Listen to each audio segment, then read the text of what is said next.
Yes, I can. Great.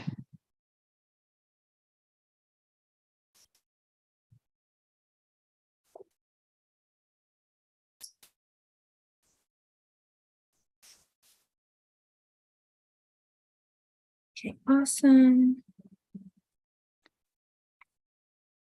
Alrighty. We have 65 or so people registered, Awesome. of which about 20 are in the program. Okay. And I'm hoping we'll get a solid, all 20 would be great, or 15 or so. But we'll start right on the hour like we discussed. Yes. And I'll have my spiel ready. Awesome. Got it. I have set up the YouTube link. We are now live. Fantastic. Feel free to turn your camera off if it's not already off. Don't have one right now. Perfect. So I guess this will get edited out or it won't, but I don't use one when I'm doing instruction. I find it distracting for the participants. Okay. Oh. I will pause the recording. Mm-hmm. Awesome. And then let me ensure that our live stream is where it needs to be. If there's a video, that's fine. Okay. And do you see my welcome message? Would it be in the chat? Yes. It's not there to me. Okay. If you've typed anything and a new person comes in, I don't think they see anything above what you've said. Now I see it. Got it. Awesome. And can you just put in the chat the live stream or send it to me? I believe I emailed it to you. Oh, okay. And it's also in the calendar invite as well. Okay, let me make sure I add that to the session. Got it. And then let me pull up my email just in case. And double check. Close it. I don't see it. Let's see here. I think it's in the email, but I don't see it in the calendar. It should be in the invite. Check. If it's not, then I need to go back and fix it. Okay, so I might need to wait. So I have it in the email from the 17th. Has that changed at all? Ending in YY4? Yeah, let me double check. It should be the same. Let me pull up the YouTube link. Okay.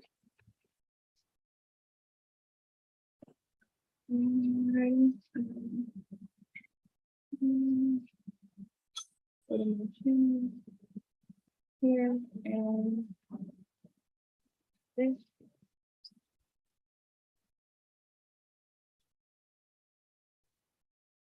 Copy. Okay, it might have changed.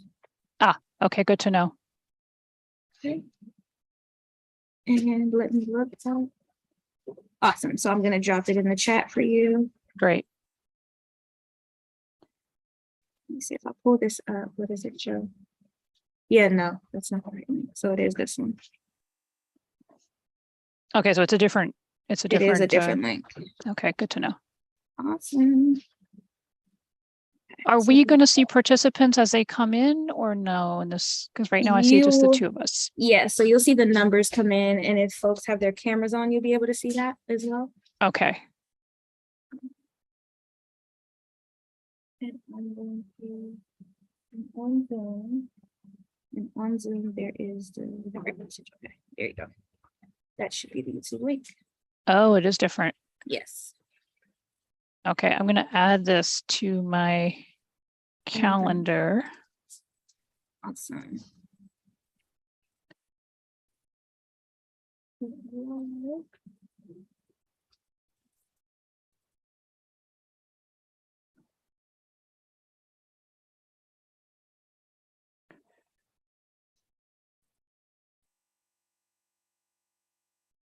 And I'm going to add it to the chat now, although people won't be seeing it until they come in. Right. I see one person has joined us. Hello, welcome. Thank you for joining us today. We're going to be starting at the top of the hour. Perfect.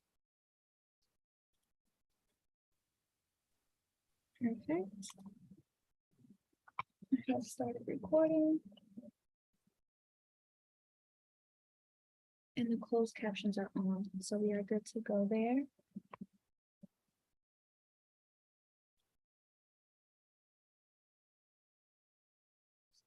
Oops. I share. I will move you.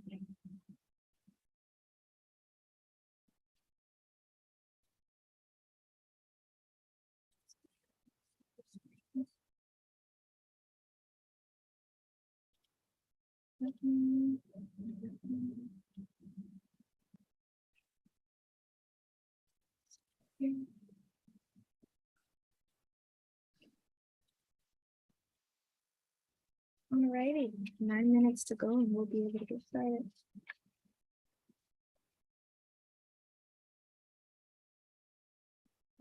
Here.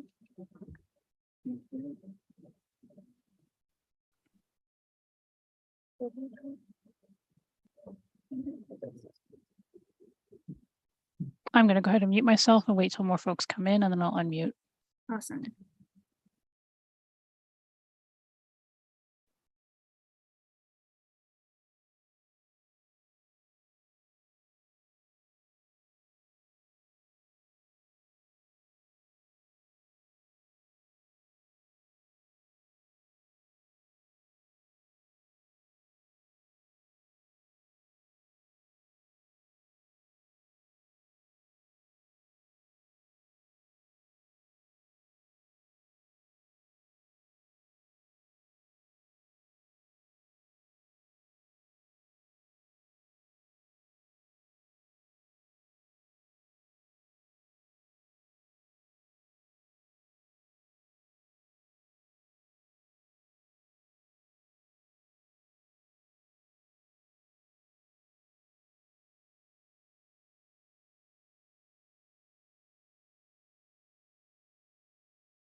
Good morning, good afternoon, hello. Welcome to this session of getting started with Policy Map. We have quite a lot of content to cover today, but before we jump into that, I want to just share a few announcements here that I have listed here on the slide regarding some upcoming webinars and sessions that, in addition to being informative, also offer CHES or Certified Health Education Specialist CE credit. Please take a moment to take a look at these and consider them, or you can go to our nnlm.gov/training calendar to take a look at the entire calendar listing.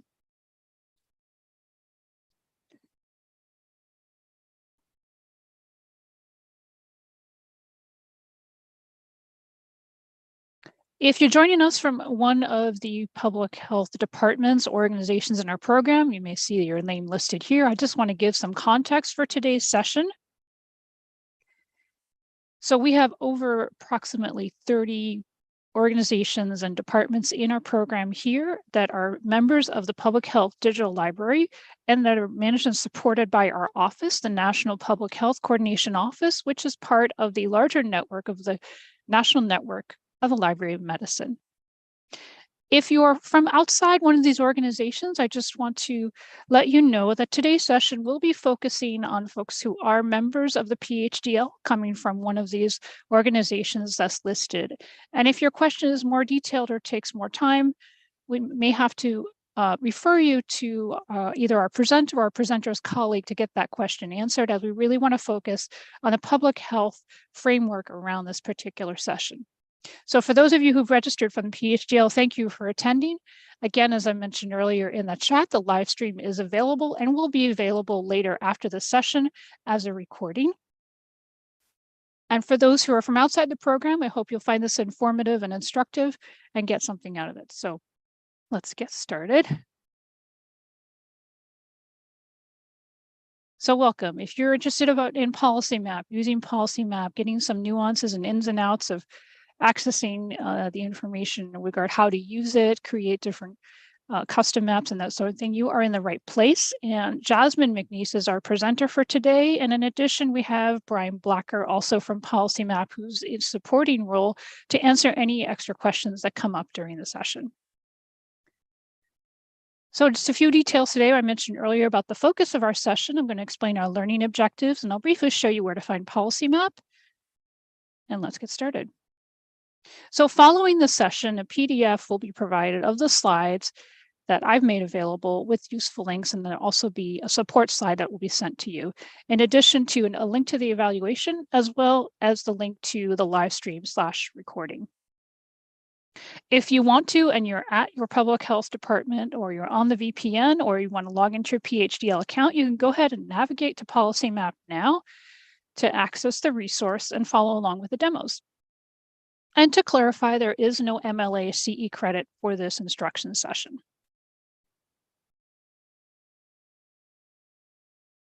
So I do have quite a lot of learning objectives here, but I'm hoping that we can touch on either most or almost all of them for today. Policy Map is a really comprehensive resource, as you'll see during the demonstrations that Jasmine will complete. So this will just give you an idea of what we'll be covering, and hopefully we'll get to touch on all of these topics. If you're already logged into your PHDL account and you've seen the central web page, or you're just accessing it from your department, you take a look here how to find Policy Map. The simplest way is to go to the page and then click on the icon listed here, and that will take you directly to the interface. So I just want to welcome Jasmine McNeese. She is our presenter today. She's a senior data analyst with Policy Map, which is a certified small business and benefit corporation. And let's get started. I'm going to stop sharing and then pass it on to Jasmine. So just give me a quick moment to stop sharing and switch gears. Alrighty, and I will take over from here. Share my screen. Awesome, welcome. Welcome everyone to this Policy Map demonstration today. Give me 1 second. Alrighty, let's get started. I'd like to start off with just a quick background on Policy Map. We started in 2008 as a part of the Reinvestment Fund, which is a large CDFI based in Philadelphia. We are a nationwide online mapping and data platform that consists of almost 50,000, and at this point, over 50,000 data indicators from both public and proprietary sources. All are available in an easy-to-use mapping and reporting tool. The data on the platform covers topics such as demographics, income, housing, jobs, health, education, and more.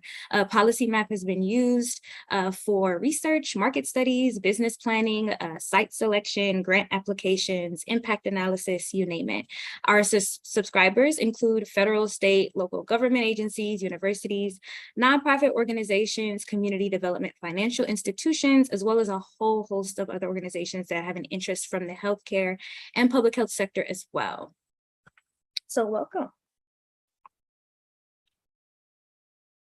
All righty. And here is our data services team. And so the team that gets to interact with our clients around data, around your data needs, is our data services team. Our director of data services is Brian, who's on the call to help answer any questions via chat. So feel free to drop your questions in the chat to help us move along really smoothly this afternoon. My name, again, is Jasmine McNeese. I am a senior data analyst at Policy Map. My past experiences expand across both the field of community development and public policy.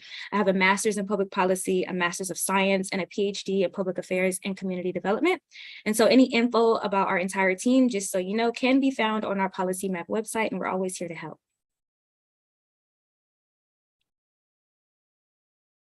We'll start with an overview of the basic functionality today in the tool and talk about what data we have that's available. Then I'll demonstrate some more advanced features like our multi-layer maps, our custom regions, and our data loader. And we'll end with the Q&A, but in the interest of time, feel free to ask questions in the chat along the way.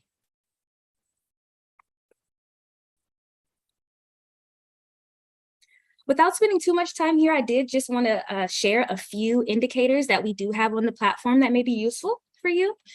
We have information and data on COVID-19 and vaccinations as well. We have data on life expectancy, chronic diseases, including diabetes, as to name one. We also have data on healthy food access and what that looks like. We can map that using our Policy Map tool. We have data on community access, medical spending, and cost as well. And as a sort of example of a user story, Episcopal Health Foundation used Policy Map to map social determinants of health indicators to provide that data to people in their community located in Texas. Good community health requires more than just being able to see a doctor, right? And so they worked with Policy Map to build a map of Texas that displays health information about the health and well-being of Texans based on some of the indicators I discussed a little bit earlier. This information helped inform their communities of their overall health of the state, and it also provided some grant-making strategies and some measurable outcomes for their future investments. And so these are some of the ways that you can use, as an example, you can use Policy Map to help further your goals as an organization or institution.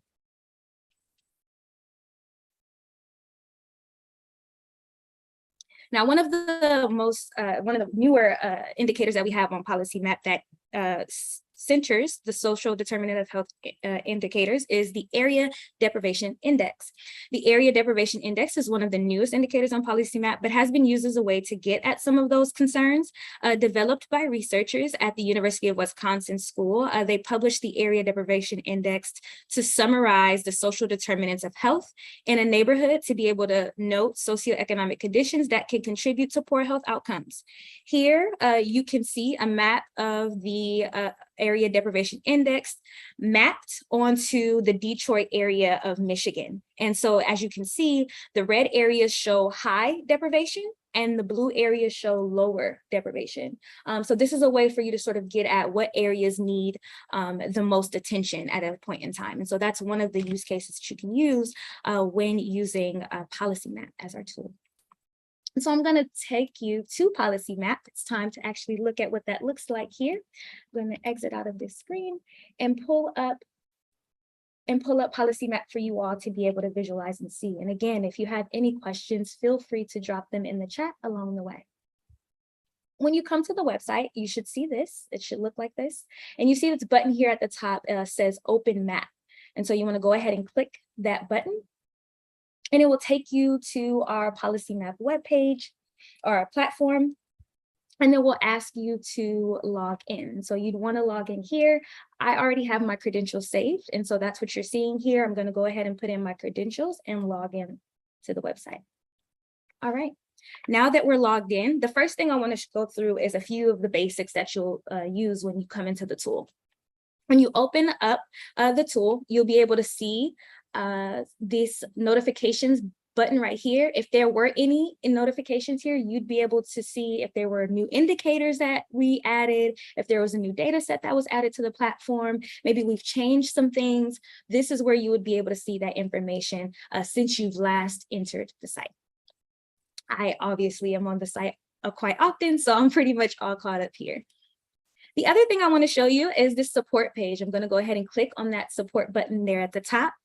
And this is a page that's helpful to give you resources and guidance on how to do all things policy map. You can search by feature or browse for curiosity, or use the search bar for your specific needs. So here I'm going to show you a custom regions. You can choose from the information that you see here. You can also choose by using this sidebar. I'm going to go ahead and choose custom regions. And I want to learn how to draw a custom region as an example.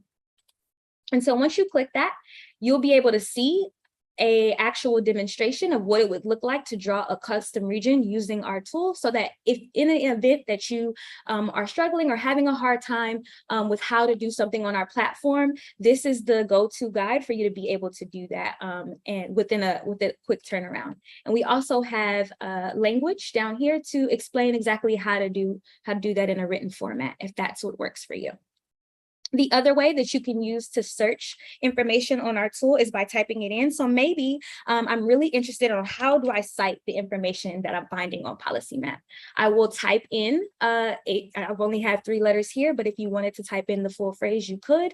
And I'm going to go ahead and click Citing on Policy Map. It tells me that I can find this information via this Citing Us page. So I'm going to click that, and now I'm on this Citing Us page, and I'm getting all the information that I need on how to cite on using Policy Map. It shows me that there's a source somewhere on the site, and so maybe I'm able to get the information from the platform as well. But if I'm interested in how do I cite this, maybe using a different publication style or citation style, I'm going to see what it looks like using APA. I have some examples here on how to use it using Chicago style and also MLA style as well. And we also have AMA as a guide as well. So you'll be able to see that there. So let's go back to our map. So now that we're back on our policy map page, the other thing I want to show you is our data search bar. So you can search for data sets specifically, and you can also search by location. One thing I would like to show for our search by location feature is that we can search, let's say, by zip code. I'm originally from California, so I'm going to use a California zip code.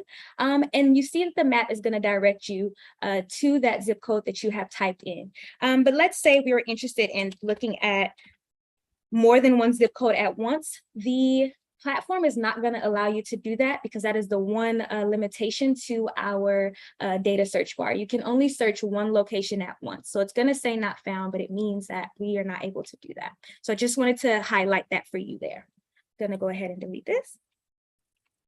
The other thing that I want to show you about our platform is our boundaries tab. So I'm going to go ahead and click that here. You can find that at the top left-hand corner of your screen. And as you can see, we have a host of different boundaries here that are accessible depending on which Zoom level you are at on the platform. And as you can see, we have state boundaries, we have county divisions, we have zip codes, we have block groups, as well as congressional districts as well. And all of that is accessible here. And let's say if I was to zoom out of the platform a little bit, you start to see that the block groups start to unhighlight. And that's just because it's letting me know that you're not going to be able to see that at the Zoom level. And you see they start to gray away. Awesome. The next thing I'd like to show you is our data menu. And so that's at the top here. And what that shows you is it's a combination of publicly available and proprietary data that we license, and they're grouped by theme in the data menu. So these themes include demographics, which hosts population, age, race, sex, language, election information on religion as well. We also have income and spending as a data category. So we have information on poverty, federal tax returns, food and nutrition, economic mobility, just to name a few. And as you can see, as you get deeper, we can talk about SNAP and WIC, and we can continue to go deeper and talk about working families versus sort of authorized stores that actually accept WIC as an option. And so those are the types of data that you will see there. In our housing menu, we have some housing location data, we have vacancy data, and we also have data on homelessness and flood risk as well. And so that's really important when you're thinking about housing, as well as housing turnover, household turnover as well. In terms of lending, we have some information on small businesses, CDFIs, mortgage loans, and small farm loans as well, which is a unique one. If we look at quality of life data, which is our next menu topic, we have information on criminal justice, computer and internet access, transportation, energy, parks, etc. Economy, as you can see, does the job as well. We have information on government spending, locations, and of the sorts, as well as infrastructure and job worker accessibility. And as I go through, obviously you can take some time to look through these menus to see what data is actually helpful for you depending on your specific need, but you're able to access this data via this menu as well. And just to show you, I'm moving my mouse around just so that you can see what kind of data is available here. We have school performance, as well as standardized test scores. And in our health section, we have some unique data sets here as well. Again, I had mentioned COVID-19, so this is where you would find that data, especially on vaccination rates as well. We also have vital statistics, so life expectancy, infant mortality is a hot topic as well, and you can find some of that data here. We also have information on food access as well, and the costs of medical insurance. And if you see any data that has this P means that these are policy map exclusive data sets, which means that a policy map analyst has done some value add to the data. Just some quick notes. If we were to look at if we were to look at some of these food access location data, you see that there's some different indicators in front of these data sets. And what this shows is that for this food location, it has polygon shapes to show that these are layer data sets with a specific boundary types, and so that you can see that here. And if it has a point sort of indicator here, that means that this is a point data set. So this is a geocoded data set. So these have locations, and usually our location data is at the top. You can always find that at the top of the menu. So let's say we're in, let's say housing locations, it's always at the top of the menu.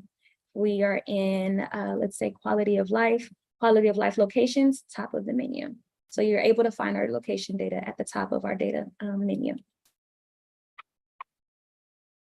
Otherwise, anything else is a layer data set. We do not have the ability to upload shape files just yet, but that is a goal for the company that is in the works, just to give you an idea. Alrighty, so let's go ahead and build our custom region. Let's start to get our hands dirty a little bit. So I'm going to choose some data here. I'm going to do income and spending. I'm going to go ahead and choose some poverty data, as well as let's look at people in poverty, and let's look at everyone. So now that you can see that this data has been put on the map, I'm going to adjust my screen so that you can see the full thing. And so some of the things are for our first exercise, we're going to explore some of the tools on the platform so that you can get a little bit familiar about what you have access to. You're able to change the year of the data here. So we have this data available for, if we have it, you'll be able to change the year. So we have this data available for 2011 to 2015, 2006 to 2010, as well as 2000. You can change the year there. And if I was to do that, it would look like that. I'm going to go ahead and change it back. You can also change the variable. So if we have this data available for percent, maybe percent change, maybe a percent change in 5 years, you can do that here. That's what it would look like to change. I'm going to go back to percent for now. The other thing that you can adjust is what variables show. So maybe I'm interested in only seeing folks that have people in poverty in the United States that is maybe 19.66% or greater. So I'm going to click that. And so now I'm only able to see what the highest level of poverty is on the map. Maybe I'm interested in looking at 15% or greater. And I'm able to see that by clicking these two ranges here and selecting that. And that's what I'm able to see on the map. Maybe I'm interested in seeing all of them. You obviously can click them all if you like, or you can delete as you see fit. Awesome. And the next thing I'd like to show you is our colors. So you can, if you'd like to, change the color of the way the map shows up. So maybe red is your favorite color, or maybe green is. And you're able to change that by looking at it here.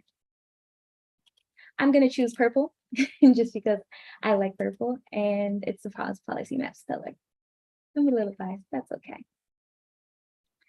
And then the other thing I'd like to show you is our ranges. And so maybe you're interested in looking at just the normal distribution. So what I'm going to do is maybe limit our ranges to 2. So you can change that here. We have up to 8 that you can change this data set for. I'm going to make it 2. I'm going to go ahead and just look at or 3, and then I'm going to go ahead and split it like this. So now I'm able to see the data that eliminate sort of the skewed distributions, which are the darker and lighter shades. And then the middle shade is giving me what the normal distribution is. So generally the country is about, on average, generally the entire country has a medium level of folks that are considered in poverty. And what that does is it also changes the ranges that you have listed here. If you wanted to restore the default values that you had in the beginning, you can do that by clicking this button. And so now I'm back to those default ranges. I'm gonna X that out here. Something else that's interesting, we kind of talked about citations a little bit earlier. As you can see, we have this source button here. And what this does is give you the name of the source for these data. And so these data is from the census. And so you're able to get more information by clicking that. And just before I click that, I want to show you another way that you can get more information about the data. As you can see, here is the title that we have, which is a description of what the data is. It's the estimated percent of all people that are living in poverty as of 2016 to 2020. You can find that here. If I am to click this I, it will actually show up here, and there's a way to get to this data dictionary. Just want to show you that link. So I'm going to click on this source. And what that is going to do is take you to our data dictionary as well. So you see there's 2 ways to get to that. And the page automatically scrolls to the indicator of choice, to the data source, of choice. And here you can find information on what topics are covered in this data source, what years are covered in this data source. If you wanted to download the data for yourself, you can have the accessible link here as well. And it will tell you whether or not you can download it. And obviously that's going to be based on whether or not it's a public or proprietary source.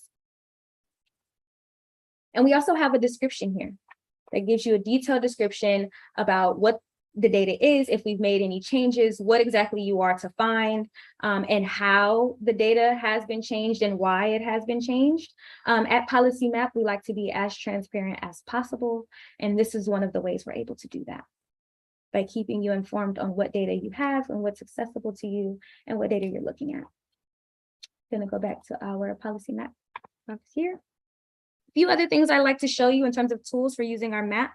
You are able to get a 3D view. So I'm gonna go ahead and click this 3D button down here, and I can adjust the angle of the map by using that 3D view. If I click this compass here, I can also rotate the angle from which I'm looking at the map. Awesome. Another cool tool that we have, you can zoom in, Using this plus button here at the bottom, you can zoom out as well. Let's go ahead and zoom in just a little bit.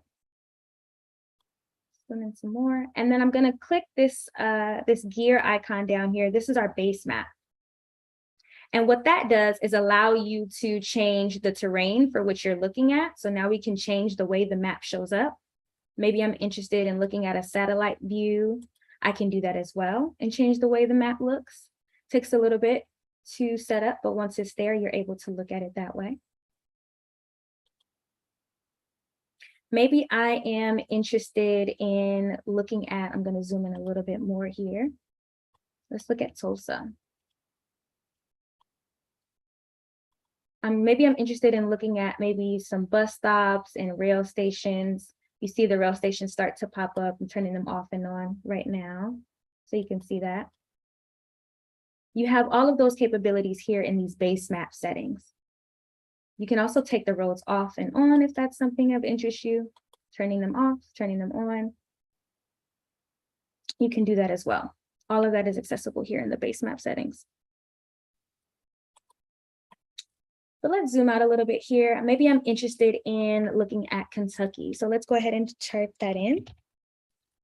All righty, looking at the state of Kentucky. That's what interests me right now.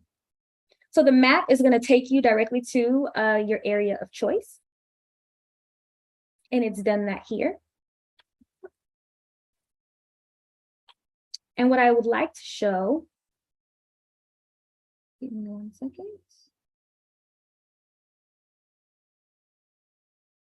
There we go. But you can see it a little bit more. I'm going to zoom out a little bit more here. All righty.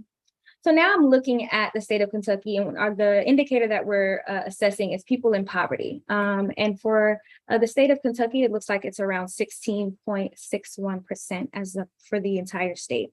But maybe I'm interested in looking at some more data here. So I'm going to click this table button here that pops up. And in this table button, I'm able to look at those percentages in poverty by the different counties. You can see here, this is what I'm looking at.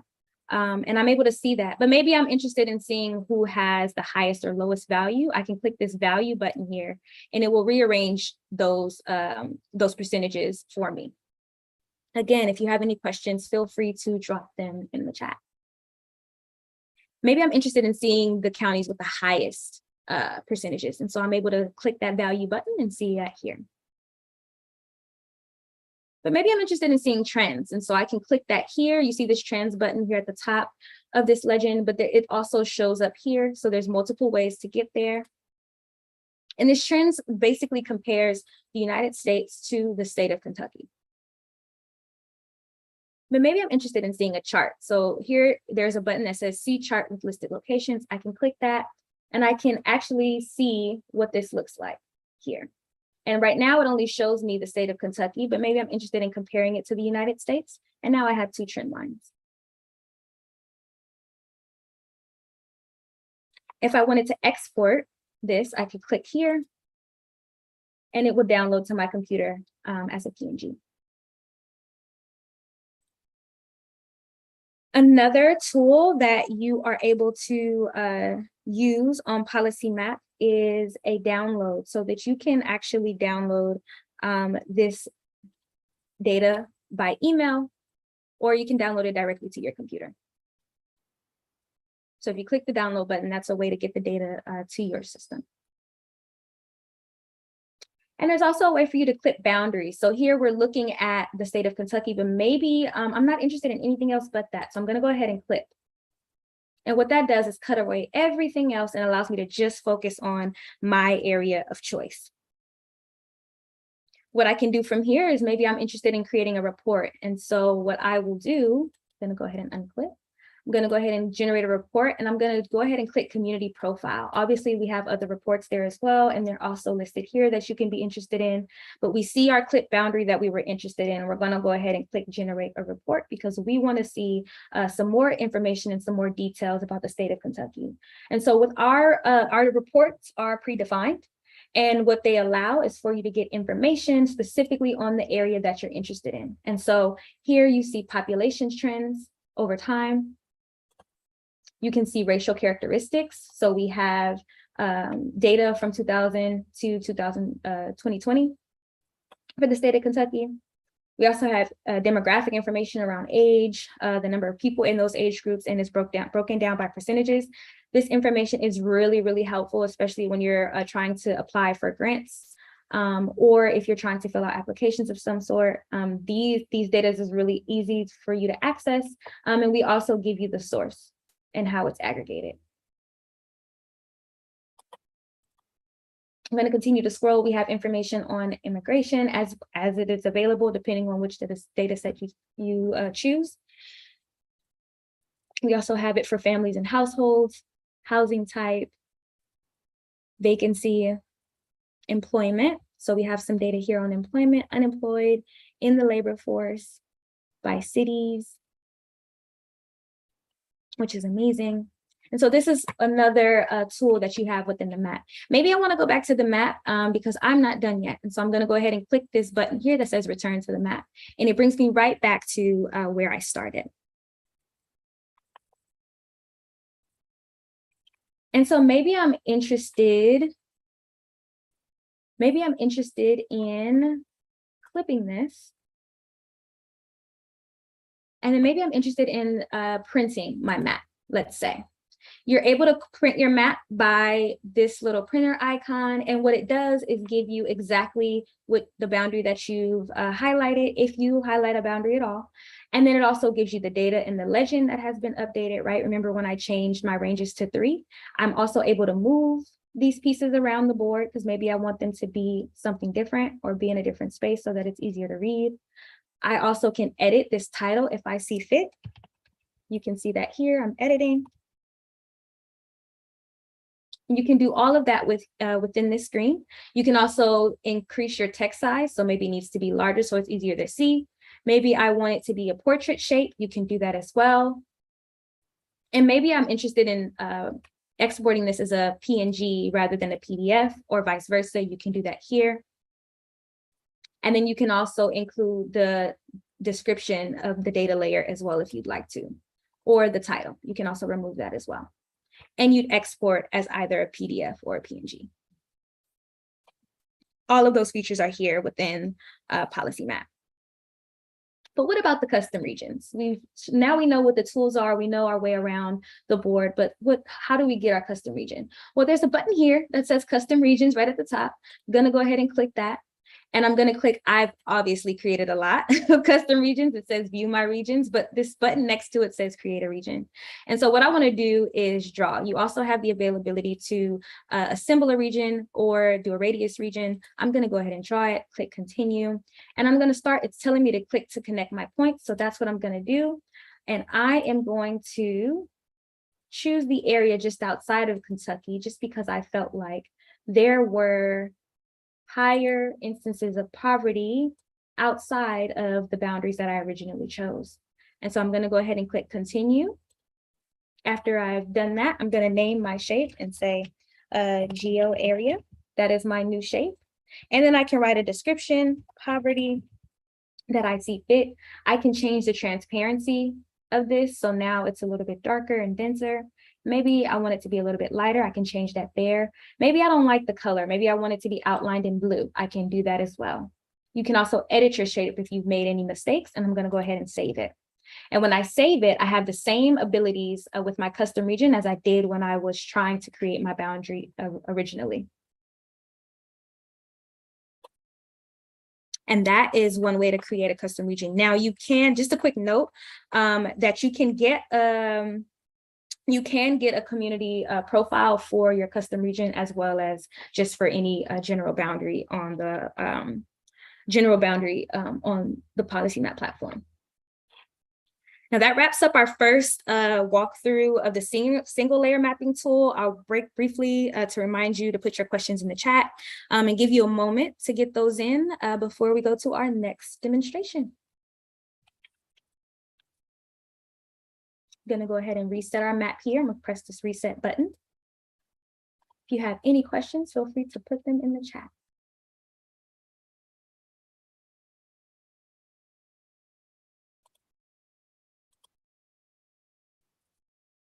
Alrighty. Any questions, comments, concerns?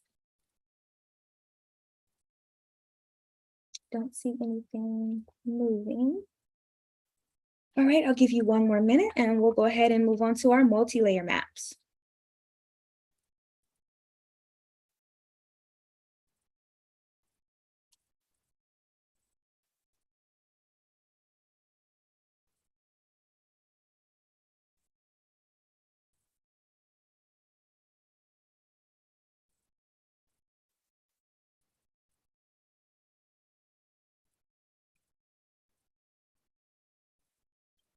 All righty, I see the questions coming in. All righty. So as those questions continue to come in, feel free to take your time, continue to ask questions, and I will go ahead and move on to our next piece. So now we're going to move on to our multi-layer maps. And so for our multi-layer maps, you see here, we have a single layer designation as well as a multi-layer designation.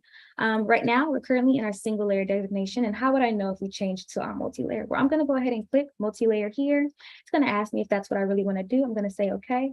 And what that does is it changes now our data menu is purple. We know that we have a different color data menu here, and that's one of the ways and one of the indicators to tell you that we are now in our multi-layer feature.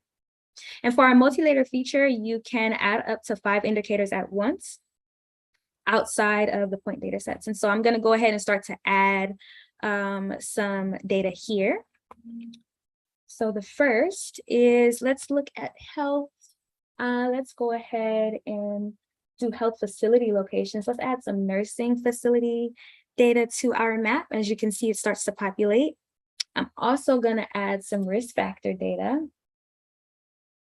Here, let's look at our area deprivation index. We kind of talked about that a little bit earlier. Let's go ahead and put that on our map. Give me 1 second. Telling me that I need to zoom in, and that is okay. We're going to look at Texas. I'm picking states here. We're going to go ahead and zoom into Texas. Let's specifically look at Houston, Texas. So I'm zooming in a little bit more here.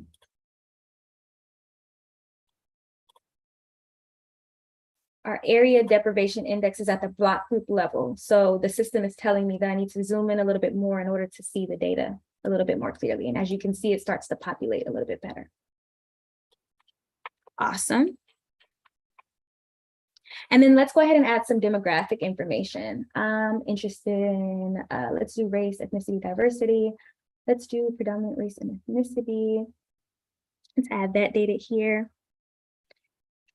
And so this data will allow me to sort of assess areas that have high deprivation area index and those and how these underserved areas correlate with someone's racial identity.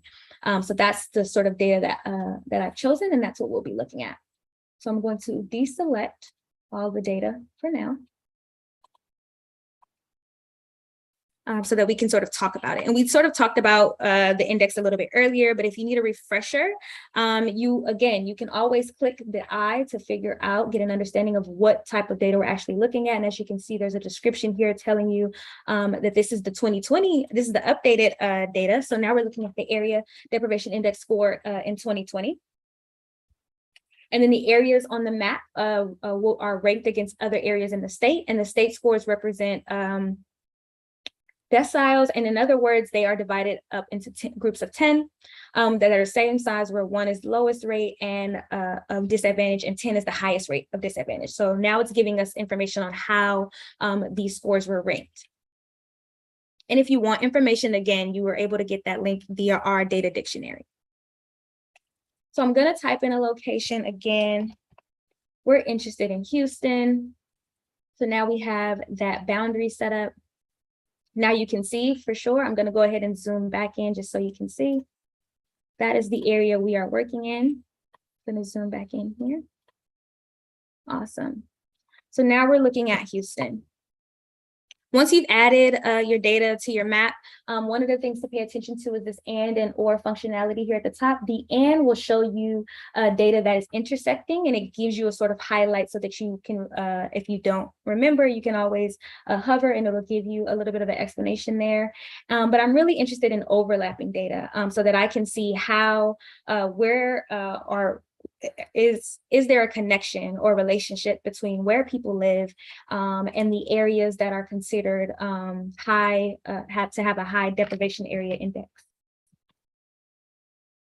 So I'm in the OR, and so I'm going to go ahead and choose areas. I'm really interested in areas that have a high deprivation area index, right? And so I'm going to choose this 8, 9, and 10 as a way to sort of look at that. I'm going to pull the map over a little bit so that you can see kind of now how the map is taking shape. And so for a more realistic view, let's go ahead and see, is there a correlation between someone's race and where they live in terms of the where they live and whether or not that has a high area deprivation index. And so let's look at 70 to 90% white non-Hispanic. You can start to see that these areas, this group is generally outside of where, specifically talking about Houston, outside of where the areas of high deprivation are located. Maybe I'm interested in Black non-Hispanic, and you can start to see where some of those layers overlap. And again, I'm using the OR functionality, so I'm able to look at overlapping data because of this. Maybe I'm interested in Hispanic, and you can start to see, well, they're a little bit outside, but there are some areas where folks who identify as Hispanic are located. And obviously on the census, race is self-reported. Maybe I'm interested in Asian non-Hispanic, and as you can see, they live outside of the boundaries of where we would consider a high deprivation area index for these data. And that's just one way that you can use this tool to help assess or evaluate areas of importance to you as you're sort of using our tool to answer some questions or maybe create maps of any kind. Something else to note is that our nursing facilities data, you're able, I'm going to go ahead and zoom out a little bit here. You can start to see these little orange circles. They're a little bit hard to see, but you can change the colors of these icons. So now they're red so that you can see them a little bit more. And as you can see, they're starting to show up. And if you hover over them, I'm going to hover over this one so that you can see. You can start to get information about where the nursing home is, total number of beds, the phone number for that location. So this is how you're able to use data to be able to visualize the things that you need to be able to answer the questions that you need to, depending on your use case. That is one way to do it. You can also toggle off your points and layers. So here you see I have some nursing facility data information here, and I also have some data here on deprivation area index. Maybe I want to turn that off. I can do that by clicking these icons here at the top. Alrighty. Something else I'd like to show you is our data loader. And so I'm going to first show you some data that I have. I've obviously been swimming around a lot in my files lately, but I'm going to pull up my files tab so that you can see exactly what I'm doing here. And so in my work files, I have this Texas sample data set. I'm going to go ahead and open that up so that you can see what that is and what it looks like. I'm going to open that up here. And here I have some table of community health facilities in Texas. And here you can see the facilities names. So we have some names of facilities here.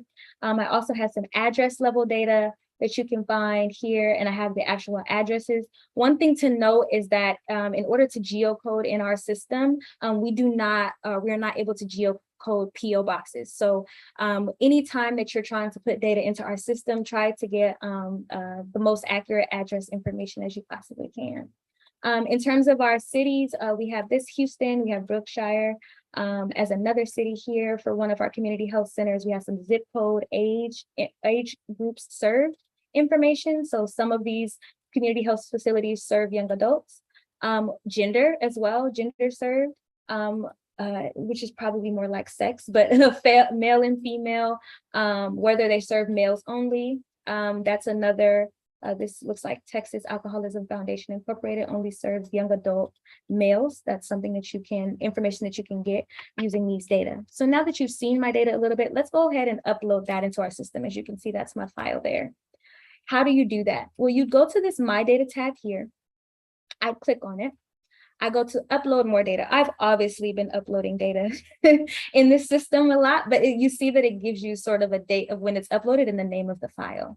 I'm going to go ahead and upload some data here. And this is our new and improved data loader. We've just relaunched our platform on November 1st. So you all are getting a fresh look at some of our new systems. And so what I'm going to do here is browse and open the file that I just talked about here. I'm going to open that. You get to name the file. So I'm going to name it Texas.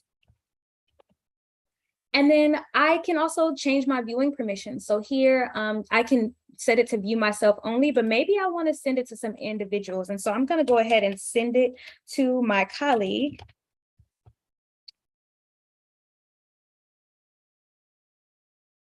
I can send it here. I can type in his email and it will go directly to him, or I can go ahead and change my mind and I can just delete his email here. So I'm going to go ahead and put it back to by myself, but just so that you know, we do have that ability to be able to share your data with anyone that you choose. You can also choose how the icons show up. So right now, I think our nursing facilities are red, but maybe I want these community health centers to be blue. And so that helps. And maybe I want a large icon here. And then maybe I want, let's do squares. That works for me. Over time, our color selections will drastically sort of increase. But for now, those are the options that we have. And I'm going to go ahead and click import spreadsheet because now I'm done. And what the system is telling me is that these are the zip, state, city, and address have already been identified. But these are some other columns that I have in the data set that maybe have not been identified. Maybe I want to change how they show up. You can change that here. But I believe everything has been inputted correctly. So I'm going to go ahead and geocode the spreadsheet. So I'm going to go ahead and click that here. And now what has been done is it'll tell me that 328 out of the 347 points that I've geocoded have been geocoded successfully. And that means that I have some that are not. And so I'm going to go ahead and click geocode. And now I've put the red indicators, the ones that are not geocoded correctly first, so that I can look through them. And I'm going down the list. And I noticed that I have McDonald's and Shake Shack in my list of geocoded addresses. And I definitely don't want them there, but maybe I want to change them in some way. I can click these pencils and edit them myself. Or I can just delete them all together by clicking these trash cans. Do I want to remove this? And I say yes. And I can go ahead and do that for McDonald's as well. So now that those are out the way, I can click save and continue. And the system will load my geocoded addresses. So now that they are complete, now we can see what it looks like when my addresses are geocoded and loaded onto the map. Now the system is allowing me to say whether or not I want to view those icons on the map themselves. And so I'm going to go to click view on map. And so remember, we were looking at those area deprivation index, we were looking at the nursing facilities, we were looking at race, and now I'm able to see community health facilities as well. And so now I'm able to look between the two when it comes to nursing facilities, community health facilities, and areas of high need. Where are the resources located and where do people live? And I can answer those questions by looking at these data.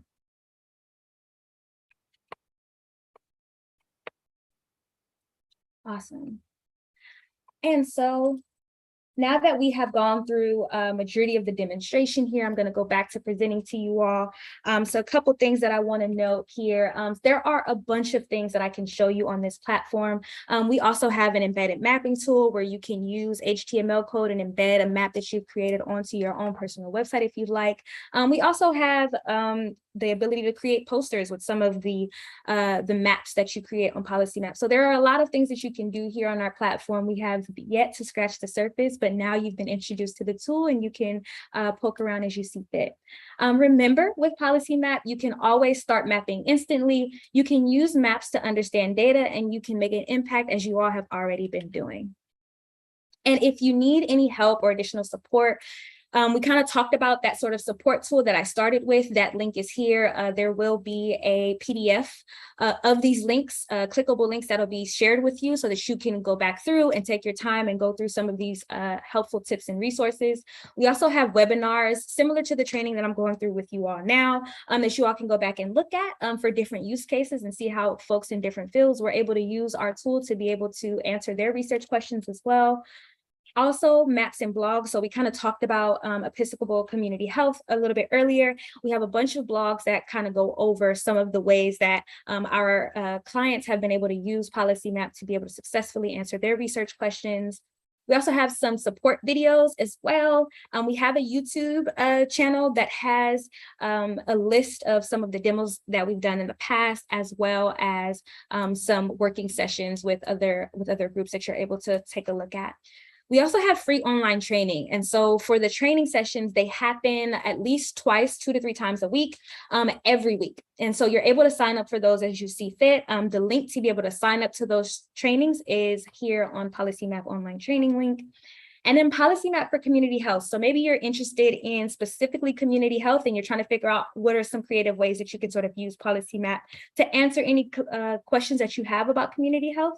You can do that by clicking this link and looking at the different organizations that we have who have used Policy Map in the past. And maybe we have some suggestions as well on how to do that. You can find that using this link. Thank you so much for coming to this session. And I want to go ahead and open it up for questions. If you all have any, feel free to chime in. And Cecilia, feel free to come back.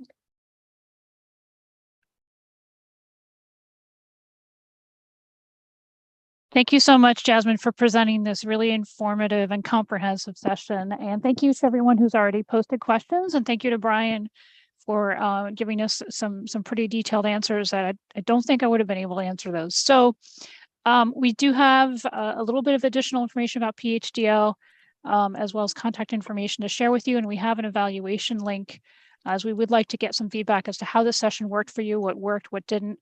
And that will be sent to you an email as an email. And I'm thinking that I'm going to just switch gears. If you could stop sharing, Jasmine, yes, I'll go ahead and share my screen with the evaluation link and the contact information. You got it. That would be great. Okay. So this is actually my version of that slide, but doesn't have the community health thing, but also has the online training link that we're talking about. Again, I'll be sending these slides as PDF.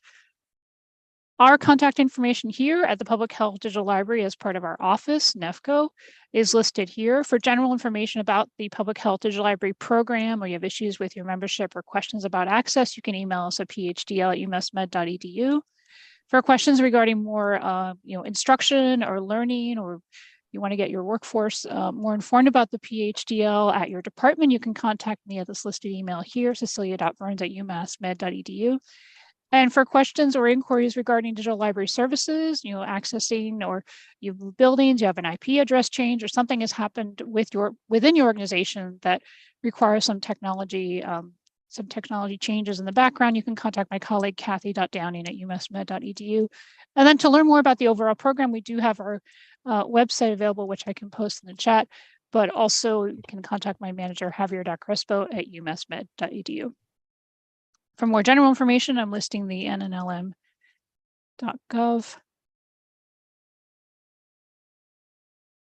for the general National Network of Library Medicine information in the regions, and then there's an About section. You can click on the National Public Health Coordination Office link to take a look at that. And we have our apologize. I realize I'm not sharing. Hold on. I was like, what's Brian talking about? I didn't click on the share button. It's apologies. Okay. So now here's the context of the slides I was just mentioning. There you go. Okay. And our contact information, which again, I'll be providing to you as slides as PDF. And finally, our evaluation link for today's session. So we have about 7 minutes left. We can take probably a couple more questions. Yes, if anyone has any additional questions, feel free. I have a question. So if you don't have access to Policy Map via the Public Health Digital Library. Is there a free version that can be used at least for kind of limited level of usage? Yes, anyone is able to use our tool for free, which gives you a limited amount of usage, but you are able to make general basic maps with publicly available data. Okay. Thank you very much. You all are asking some great questions in the chat. I'm just reviewing. If there's any questions, feel free. It looks like Ryan has taken the cake on that one. Do you all have any other questions, comments, concerns? You all have been awesome. Thank you all so much. And if you would like to review this session again later, we do have a link, a YouTube link to this exact recording, and you're able to watch this session again as many times as you'd like to be able to review or maybe walk through how to do something alongside while the video is going on. You can do that as well. And so that link, as well as the shareable PDF, as well as the copy of the slides, will be sent to you as well. I do see one question, Sheila Vacek. Is there a chart that shows the difference between what is available for the free version versus the paid version? That is a good question. And yes, so we do actually have that on the platform. I am going to see. Let me stop sharing so that way you can show that. I believe we do. Okay. All righty. Okay, so I have to share so that you can see me. All righty, so I'm gonna go ahead and share my screen. Share. Okay, cool. So can you see my screen? Yes. All righty, and you see the policy map screen? We see the data dictionary. Okay, perfect. So what you're able to see here, what I did was I pulled up our data dictionary, and what you can do is click, it says data availability here at the top. You can click to see what's available by your subscription level, maybe your premium only, maybe you have something that's exclusive to Policy Map. The indicators that are available per your subscription are available via this link here, this section here. And so I was able to get that. I'm going to go back home so that you can see how I access that. I'm going to go to open the map. So now we're on the Policy Map site, and you can always access that at the top here where it says data dictionary or data directory, I'm sorry. And I'm pulling that up, and now you can see our data directory. So that's how I got there. Great question. And correct me if I'm wrong, you also have some either case studies or user stories in your resources or your blog. Is that correct? Yes, yes. And so if we were interested on how to get there from the Policy Map platform, you can search by industry. So maybe I'm interested in things that have to do with community health. We have a whole community health page here. So these are some of the indicators that I talked about that we have that are specific to community health. And we also have a data menu that's dedicated to community health as well. Some customer stories. So we have NJHI here as well. We also have a Episcopal Community Health Foundation as well. And maybe you're interested in like, what can you actually do once you get on the platform? And so here are some suggestions. You can understand social determinants of health. We kind of talked about the area deprivation index as one of those possible ways to do that. You can target health equity investments and initiatives by being able to see what which organizations or nonprofits were maybe gifted certain grants, X, Y, and Z. You can look at that using our data. We also have some location of partners and community assets. So maybe where are the parks? Where are the railways? Where are the libraries or of sorts? You can figure that out using our Policy Map platform. And so this is one of the ways that you can get to that. The other opportunity that you have by using our platform is looking at these posts. And so one of these posts, one is specific on the area deprivation index, but we also have some on visualizing race and ethnic diversity, as well as preparing for hurricanes as well. And so we have some posts here that go over ways that we've been able to assess some of these issues using the Policy Map platform. So you can dig into any of this information as you see fit using our site. There's some really cool maps here. And you can see they used our 3D tilt to make this one as well. Any other questions? We have about 2 minutes left. I had a quick question. Do you have US territories included in your mapping data?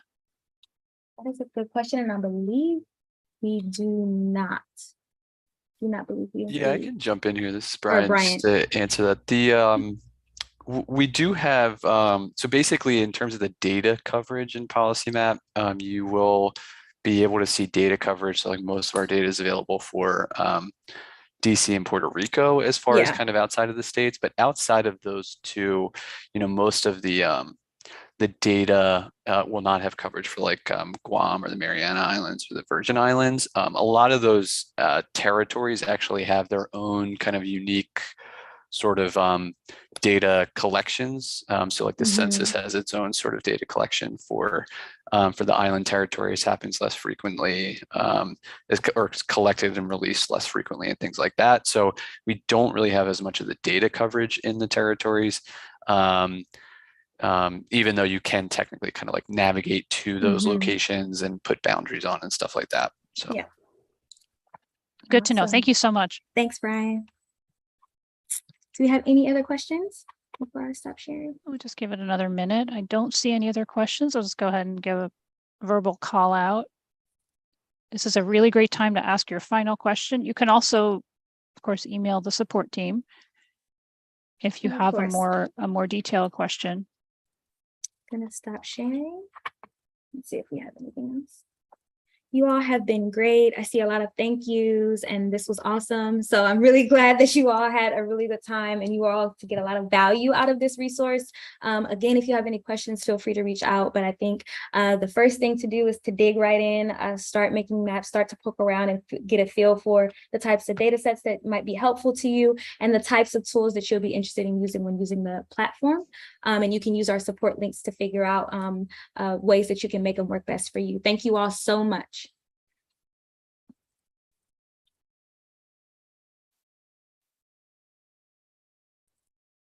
Have a great day, everyone. I'm gonna go ahead and end our session now.